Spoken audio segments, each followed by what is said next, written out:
There's this guy I know. He's 41 years old and lives in his mom's basement. He is tall and handsome, but he really hasn't done anything with his life. Spoiler alert, that guy is me. Now, what if I told you in the year 2028, I'm going to be a decamillionaire? How would I do that? What would I even do with all that money? Find out all of that and more in this very first episode of Chasing Millions.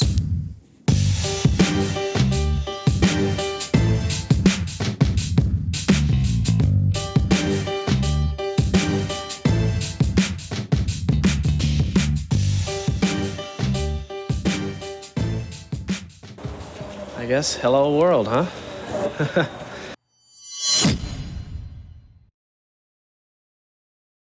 Why am I doing this? All right, welcome everyone to Season 1, Episode 1 of Chasing Millions.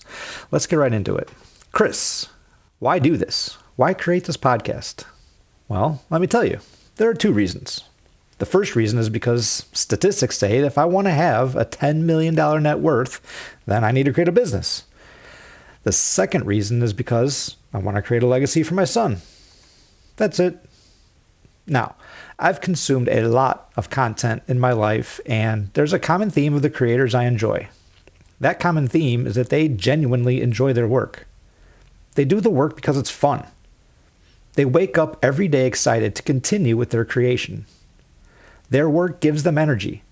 Energy will end up being a major theme of the show, but more on that some other time. The important takeaway is that I need a platform to start my business from, and I want to leave a legacy for Junior. Those two things are all the motivation and incentive I need.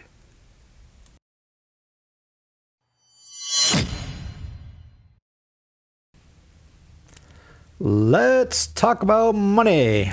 $10 million. That's the goal. That's the net worth I'm chasing. It's very rare that an individual can become ridiculously wealthy by working for someone else. Crap. I go off on tangents all the time, so here's the first one of this podcast. Gee golly willikers, I wish I lived in the same economy that my boomer parents did when they were in their 30s and 40s.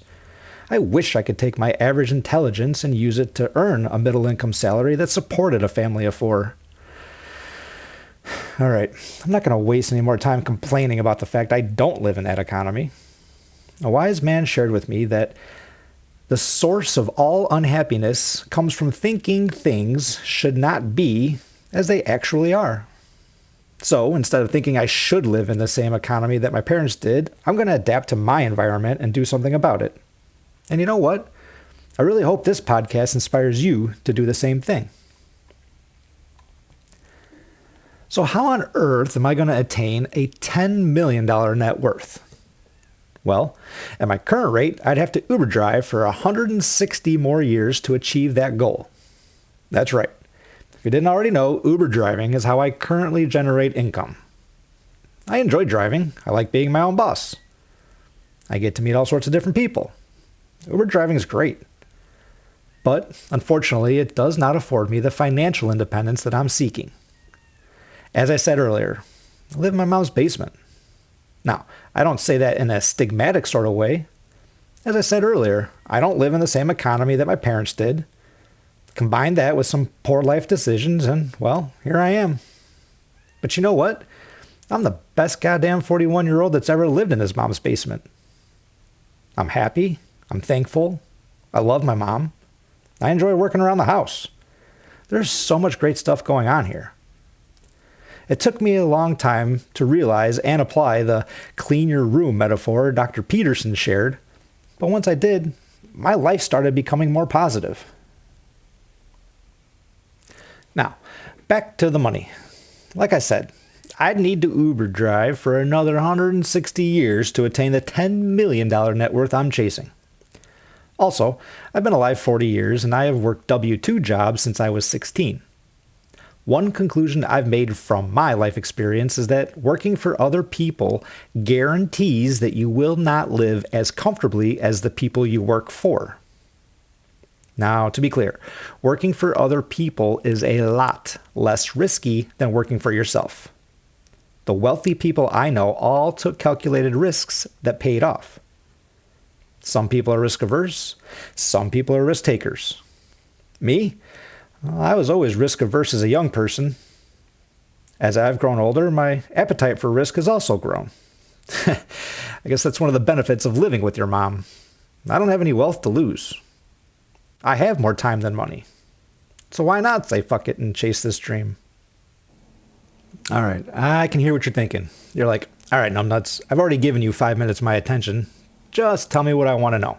Tell me how you're going to get to $10 million. All right, fun. Siri, play me some drum roll music.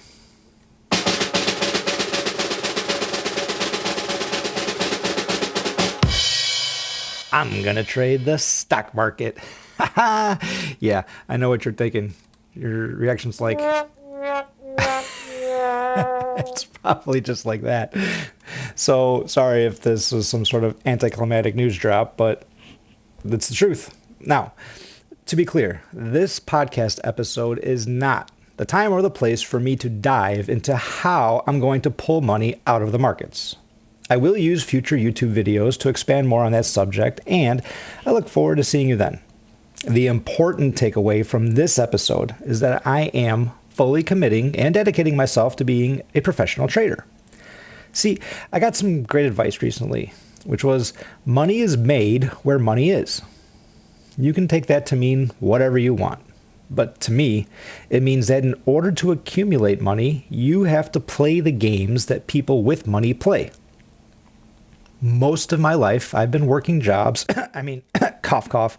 I've been playing games where there is not an abundance of money floating around. Fast forward today, and my current financial situation reflects those life choices. So, moving forward, I'm diving into the stock market to make my fortune.